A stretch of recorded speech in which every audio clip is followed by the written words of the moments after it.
Assalamualaikum warahmatullahi wabarakatuh. Selamat malam teman-teman. Hari ini hari Minggu ya, tanggal 16 Februari 2025 jam 10 malam. Jadi besok Senin, ini sebelum tidur kita review sebentar terkait dengan saham PSSI.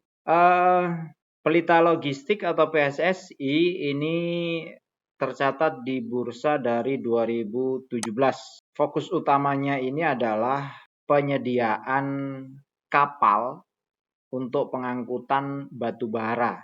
Jadi ada kapal tunda, ada kapal tongkang, kemudian fasilitas muatan apung, tongkang derek apung, kemudian kapal curah besar. Kemudian kalau dilihat utilisasinya, mungkin ini di September 2023, karena ini laporannya yang paling akhir itu di sini. 847989. Jadi sebenarnya sudah hampir full capacity. Terus dari histori dividen, ini juga bagi dividen rasio pembayarannya rata-rata di 41,4435%. Lalu kemudian terkait dengan strateginya mereka, saya pikir tidak ada yang spesial dari strateginya. Karena apa yang disampaikan ini masih kurang spesifik ya. Dia bilang melalui diversifikasi, digitalisasi, dan ekspansi. Tapi apa yang dilakukan di rencananya itu tidak spesifik disampaikan, hanya kendala-kendala saja yang disampaikan. Lalu kita lanjutkan ke harga saham. Harga sahamnya terakhir di 380. Kalau dilihat dari tren MA200 ini trennya turun. Hati-hati ya teman-teman, ini kemungkinan juga masih akan tetap turun kalau lihat dari sisi volume, kemudian dari sisi harga wajar. Nanti harga wajar kita coba bahas. Apakah mungkin dia akan menuju harga di 170 seperti harga 2021? Nanti kita coba lihat. Terus dari struktur pemegang saham ada beberapa nama. Ini ada Covival Navigation, kemudian Indo Prima Marine, Kendilo, PT Bio, kemudian masyarakat 11%, kemudian Adi Harsono ini komisaris 0,023%, dan Tito Devianto ini direksi di 0,006%. Jadi sedikit ya.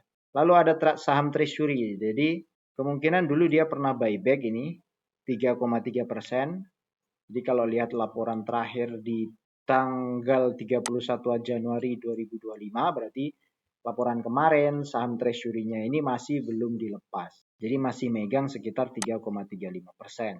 Total jumlah saham ada 5 miliar, kemudian saham free float berarti yang saham kita jual belikan itu ada 627 juta, ini 11%. Ya balik lagi, mau free float atau enggak sebenarnya ini tergantung dari volume transaksi juga ya di pasar.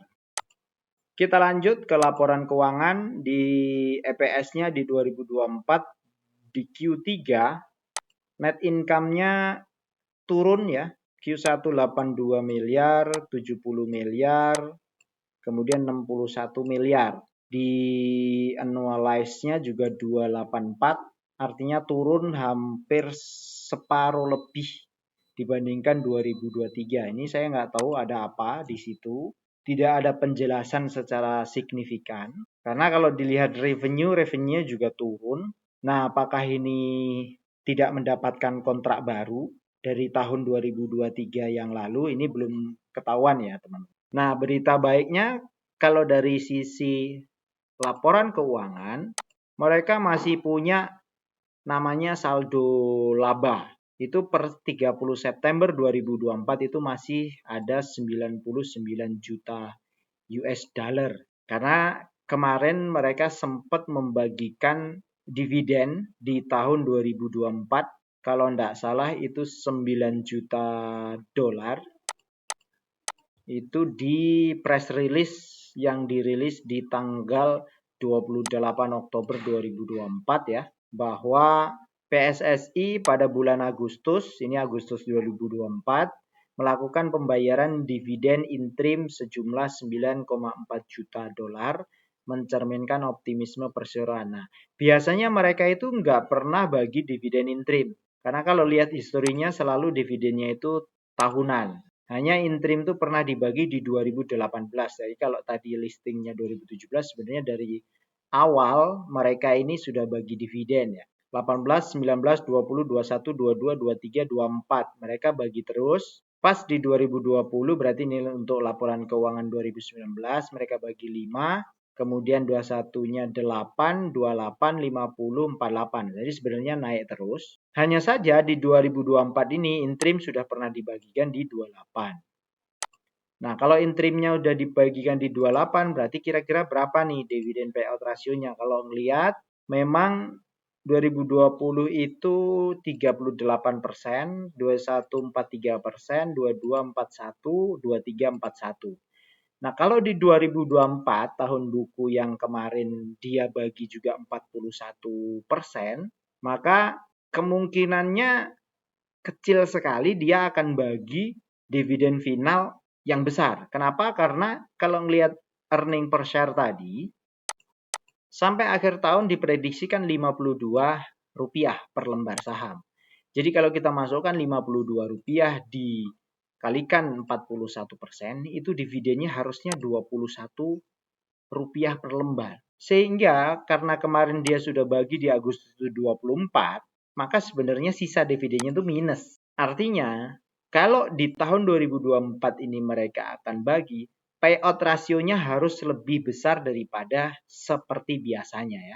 Kalau biasanya 41, 41, 43, jadi harus lebih besar dari itu. Misalnya 60 atau misalnya 80%. Sehingga kalau 80% payout rasionya, maka dividennya itu sisanya sekitar Rp18 atau 4,6%. Itu kalau payout rasionya 80%. Cuma masalahnya dia belum pernah nih bagi di angka itu. Jadi kalau kita balikin ke 41 atau 43%, mestinya dia nggak akan bagi lagi di tahun ini. Atau biasanya kan dia bagi itu di bulan Juni ya. Nih, bulan Mei atau bulan Juni tiap tahunnya. Jadi kalau interim kemarin bulan 8 2024, mestinya finalnya di bulan Mei atau Juni. Nah, terus gimana dengan kondisi seperti ini? Nah, kalau saya, walaupun harga sudah turun, teman-teman harus hati-hati menyikapinya. Karena apa? Di laporan keuangan yang terakhir, pendapatan 244 ini itu mirip dengan dia punya pendapatan di 2020 atau 2021 awal. Jadi kalau 2020 ya, berarti kita cek harga 2020 di mana. 2020 harganya di sekitar 159 something ya, 179, 178. Jadi kalau sekarang di angka 380, kemungkinan drawdown-nya itu masih panjang.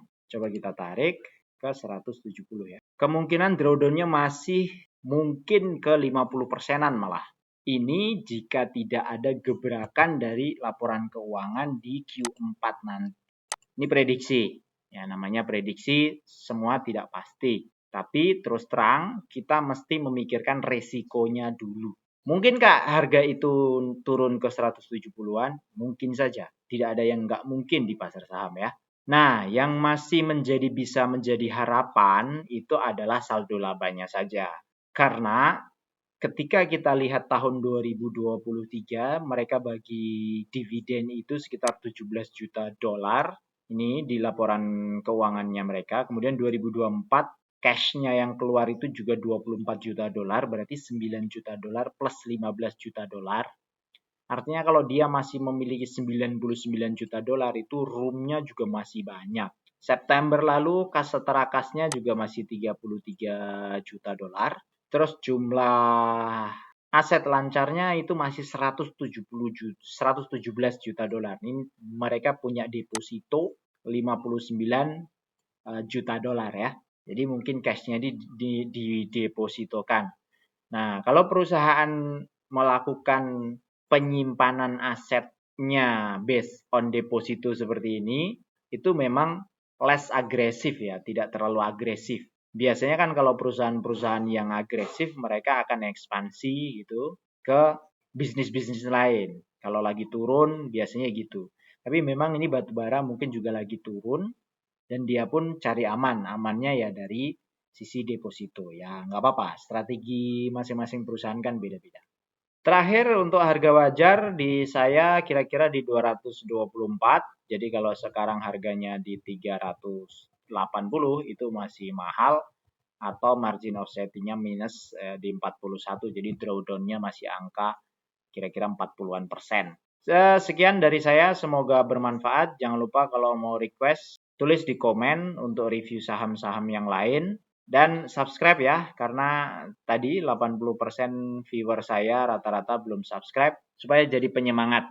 Tetap sehat, tetap semangat, selalu konsisten, yakinkan diri. Semoga kita bisa cicil terus saham dan mendapatkan passive income dividen nanti ketika kita pensiun kelak. Wassalamualaikum warahmatullahi wabarakatuh.